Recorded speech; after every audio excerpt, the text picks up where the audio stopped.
Hello students, इस video में हम 10th क्लास मैथ जो एनसीईआरटी का न्यू पाठ्यक्रम है, एनसीईआरटी का न्यू पाठ्यक्रम है जो एडिशन है 2023-24 का 2023-24 का, उसमें आपका सिलेबस 10th मैथ का सिलेबस बहुत सारा रिड्यूस हुआ है। इस चैनल पर हम आपको 10th क्लास की मैथ्स पूरी एनसीईआरटी सॉल्व करवाएंगे। यदि आप 10th में हैं तो चैनल को सब्सक्राइब कर लें, क्योंकि इस वीडियो में हम कहने वाले हैं चैप्टर 3 दो चरों वाला रैखिक समीकरण। अब चर क्या होता है और अचर क्या होता है? तो चर वो होते हैं जिन्हें गणितीय संक्रियाओं में बदला जा सकता है, उनको हम चर बोलेंगे। और अचर बोलेंगे किनको? जिनको गणितीय संक्रियाओं में बदला नहीं जा सकता। जैसे चर क्या है? x है, y है। अब x की जगह हम 1 भी ले सकते, 2 भी ले सकते हैं, ऐसे y की जगह 3, 4, 5 ऐसे हम मान ले सकते हैं। और अचर क्या होते हैं? जैसे 2 है, 3 है, 4 है, ये सभी क्या हैं? अचर हैं। 2 तो 2 ही है, निश्चित राशि है। ऐसे 3, 4 ये सभी क्या हुई? निश्चित राशियां हैं, जो जिनका गणितीय संक्रियाओं में मान चेंज नहीं किया जा सकता, उनको हम अचर बोलते हैं। अब चर और अचर,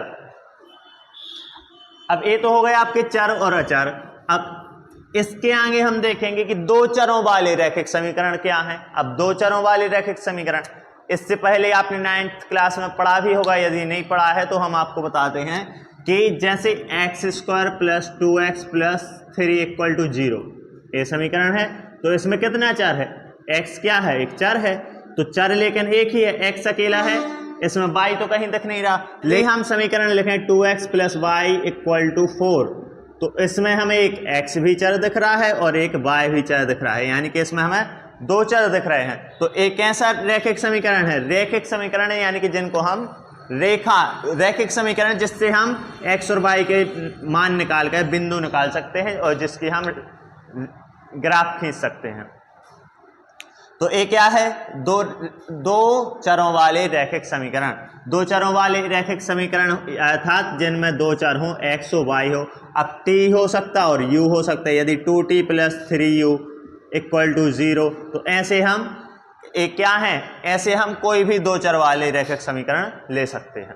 इसके बाद हम आ जाते हैं एक्सरसाइज पर, जो एक्सरसाइज है 3.1। इसका जो फर्स्ट क्वेश्चन है, जो फर्स्ट क्वेश्चन का पहला है, उसमें क्या दिया गया है? निम्न समस्याओं में रैखिक समीकरणों के युग्म बनाएं और उनके ग्राफीय विधि से हल ज्ञात कीजिए।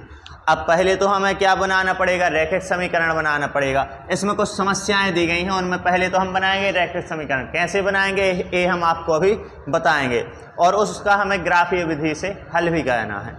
अब जैसे पहली समस्या क्या है? कक्षा x के 10 विद्यार्थियों ने एक गणित की पहेली प्रतियोगिता में भाग लिया।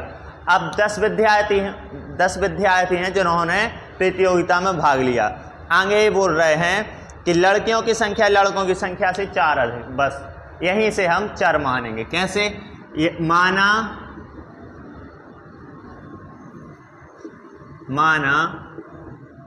लड़कों की संख्या क्या है? x मान लेते हैं, ठीक है। और लड़कियों की संख्या क्या मान लेते हैं? लड़कियों की संख्या y मान लेते हैं। अब इसमें हम क्या करेंगे कि ये बोल रहे हैं कि लड़कों की संख्या कुल कितनी है? 10 है। मतलब 10 विद्यार्थियों ने भाग लिया है किसमें? प्रतियोगिता में। तो कुल कितने विद्यार्थी हैं? 10 विद्यार्थी हैं। तो x + y बराबर आ जाएगा कितना? 10।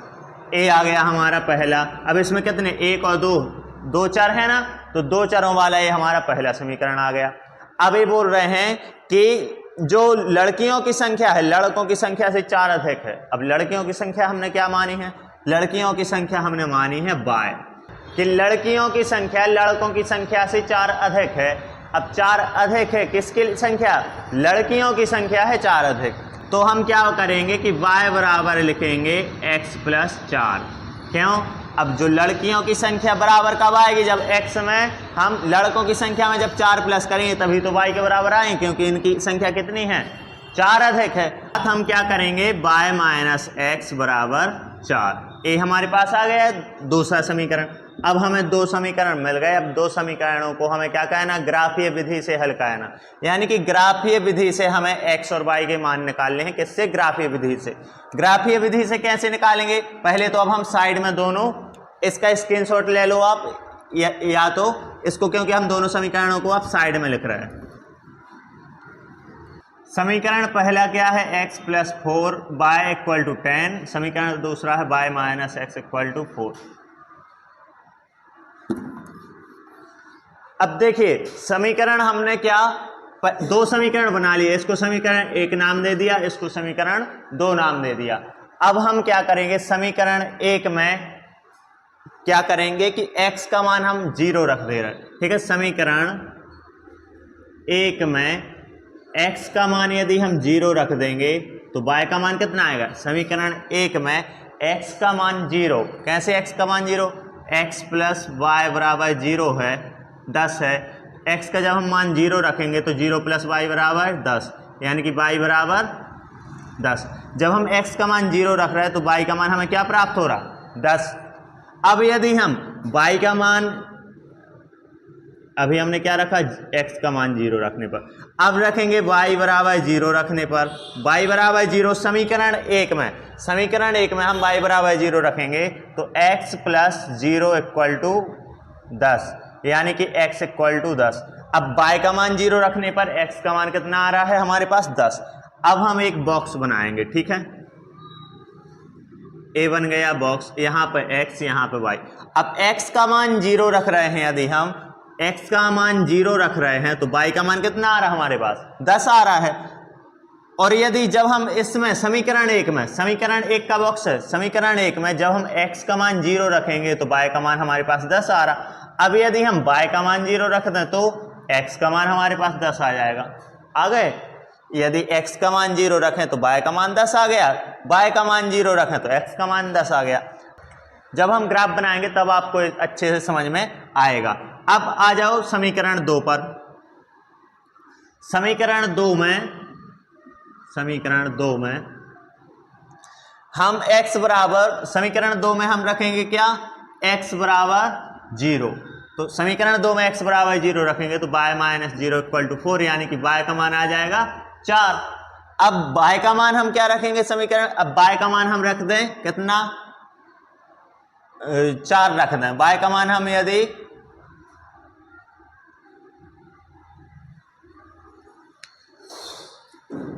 y का मान हम 8 रख दें, तो यदि यहाँ पे समीकरण 2 में y का मान 8 रख दें तो 8 - x = 4, यानी कि -x = 4 - 8, यानी कि -x = -4, माइनस माइनस जाएगा, x = 4। अब दूसरा बॉक्स हम बना लेंगे। कैसे करेंगे कि जब हमने x और y के मान रखेंगे, जब x का मान हमने क्या रखा, x का मान रखा समीकरण 2 में, समीकरण 2 की बात हो रही है, यहाँ पे हुई समीकरण 1 की बात। समीकरण 1 में x = 0 रखने पर y = 10 आया और y = 0 रखने पर x = 10 आया। अब समीकरण जब 2 में, समीकरण 2 क्या था, y - x = 4। अब इसमें हमने x बराबर जब 0 रखा तो y बराबर क्या आया था, 4 आया था, और y बराबर जब हमने 8 रखा तो x = 4 आया था। आया इतना समझ में? अब हमारे पास 2 बॉक्स आ गए हैं, ठीक है, 2 बॉक्स हमें प्राप्त हो गए हैं। अब इससे हम क्या करेंगे, ग्राफ खींचेंगे। ग्राफ कैसे खींचेंगे, इसका स्क्रीनशॉट ले लो। ग्राफ ऐसे खींचेंगे। अब हम एक बनाएंगे यहाँ पे, जैसे ग्राफ बनाया हमने, ये बनाया ग्राफ 1 2 3 4 5 6 7 8, ठीक है, 1 2 3 4 5 6 7 8, 1 2 3 4, ये नीचे जाएगा, ये माइनस में इस साइड जाएगा, 1 2 3 4, ठीक। अब ग्राफ आप जानते हो, ए क्या है, एक्स अक्ष, ए क्या है, एक्स अक्ष, ए क्या है, वाई अक्ष। तो एक्स अक्ष पर क्या रहता है, दाएं ओर प्लस में रहेगा, 1 2 3 4 5 6 7, बीच में रहेगा 0। अब बाई अक्ष पर ऊपर की ओर प्लस रहता है, नीचे की ओर माइनस रहता है। ऊपर की ओर 1 2 3 4 5 6, ठीक है, 6a रहेगा यहाँ पर।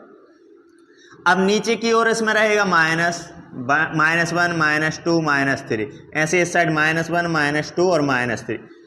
ए हमने ग्राफ बना लिया, ग्राफ समझ में आया। ए है एक्स अक्ष, एक्स अक्ष पर दाईं ओर प्लस में रहेंगे नंबर, बाईं ओर माइनस में, बीच में रहेगा 0 मूल बिंदु। अब बाई अक्ष है ए वाला ऊर्ध्वाधर, तो ऊपर की तरफ प्लस में रहेंगे नंबर, नीचे की तरफ माइनस में। इतना आया समझ में। अब हमारे पास बॉक्स से दो बिंदु, अब समीकरण 1, अब पहली रेखा हम खींचे। ये दोनों समीकरण रेखाओं के हैं। कैसे? जैसे समीकरण 1 से हमें कितनी बिंदु प्राप्त हुई? 0 और 10 और 0। देखो हम कैसे लिखेंगे बताते हैं। जैसे एक बिंदु है एक्स वाई, तो x पर उसका मान, x अक्ष पर क्या मान है और y अक्ष पर क्या मान है, वो लेकर के दोनों को मिला देंगे तो हमें वो संख्या रेखा प्राप्त हो जाती है।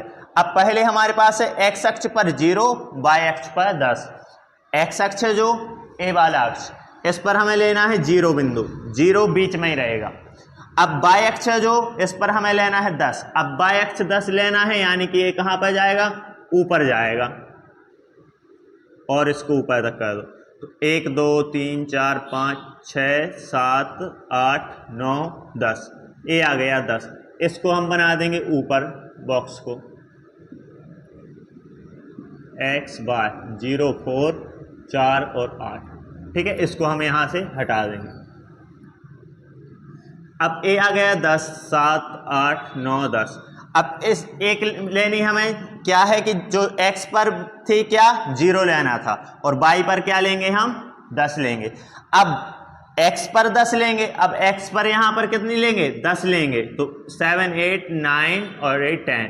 अब x पर लेंगे 10, a है 8 9 और 10। x पर लेंगे 10 और y पर 0। दो बिंदु हमें प्राप्त होंगे। a है कौन सी बिंदु? 0 और 10, और a कौन सी बिंदु है यहाँ पर?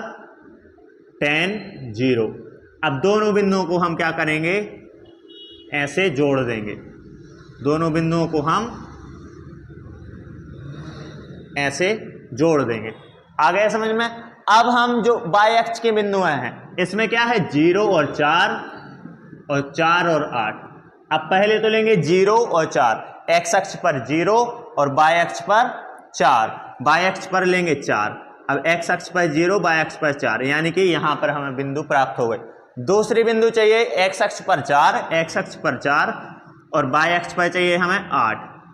x अक्ष पर 4, y अक्ष पर 8। अब दोनों बिंदु आए हैं, तो ऐसा नहीं कि यहां पर जैसा इसमें किया ऐसा कह देंगे, नहीं।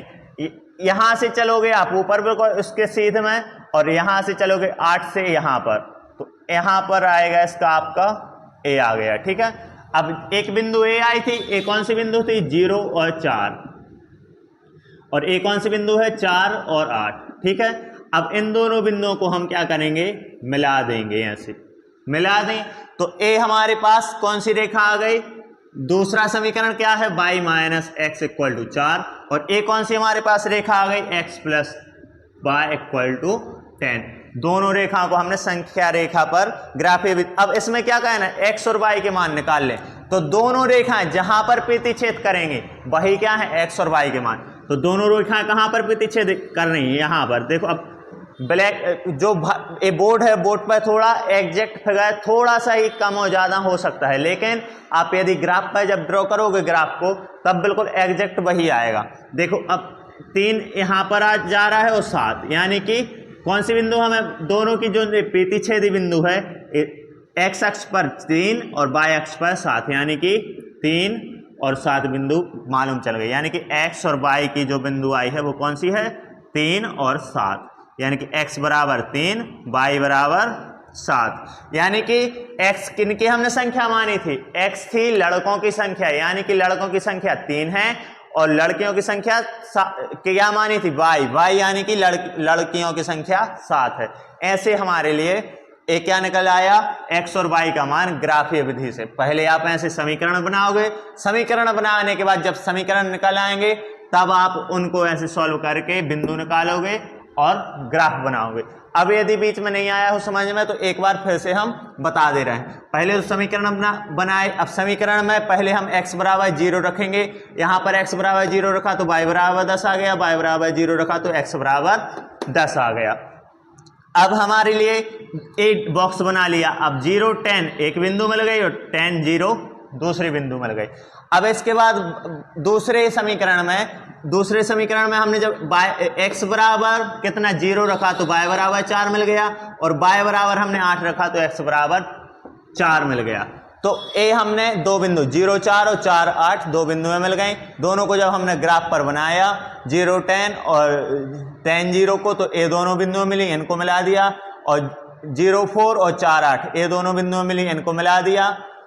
ए दोनों बिंदु ए है 4 8, ठीक है। तो दोनों बिंदु कहाँ पे प्रतिच्छेद कर रही है 3 और 7 पर, यानी कि x का मान 3 y का मान 7। ए हमने किया कौन सा क्वेश्चन, नहीं 3.1 है जो exercise 10th NCERT new syllabus. जो आप यदि आपके पास पुरानी बुक होगी तो इसमें वो 3.2 रहेगा 3.2, क्योंकि नया जो बुक है नई बुक में उसमें सिलेबस रिड्यूस हुआ है। इस वीडियो में हमने समस्याओं को रेखिक समीकरण में क्या कहना, परिवर्तित कहना, और फिर रेखीय समीकरण का ग्राफीय विधि से हल करके x और y के मान निकालना बताया है। यदि आपको वीडियो पसंद आई हो तो वीडियो को लाइक और चैनल को सब्सक्राइब कर लें, क्योंकि इस चैनल पर हम 10th के NCERT का पूरा पाठ्यक्रम इसी प्रकार से करवाने वाले हैं। और यदि आपको नोट्स चाहिए हैं तो हमारा टेलीग्राम चैनल है प्यास इंस्टीट्यूट ऑफ एजुकेशन, उस पर जा सकते हैं। इसके आगे का जो क्वेश्चन है सेकंड, वो हम नेक्स्ट वीडियो में करवाएंगे। यदि वीडियो पसंद आई हो तो वीडियो को लाइक, चैनल को सब्सक्राइब करें। Thank you.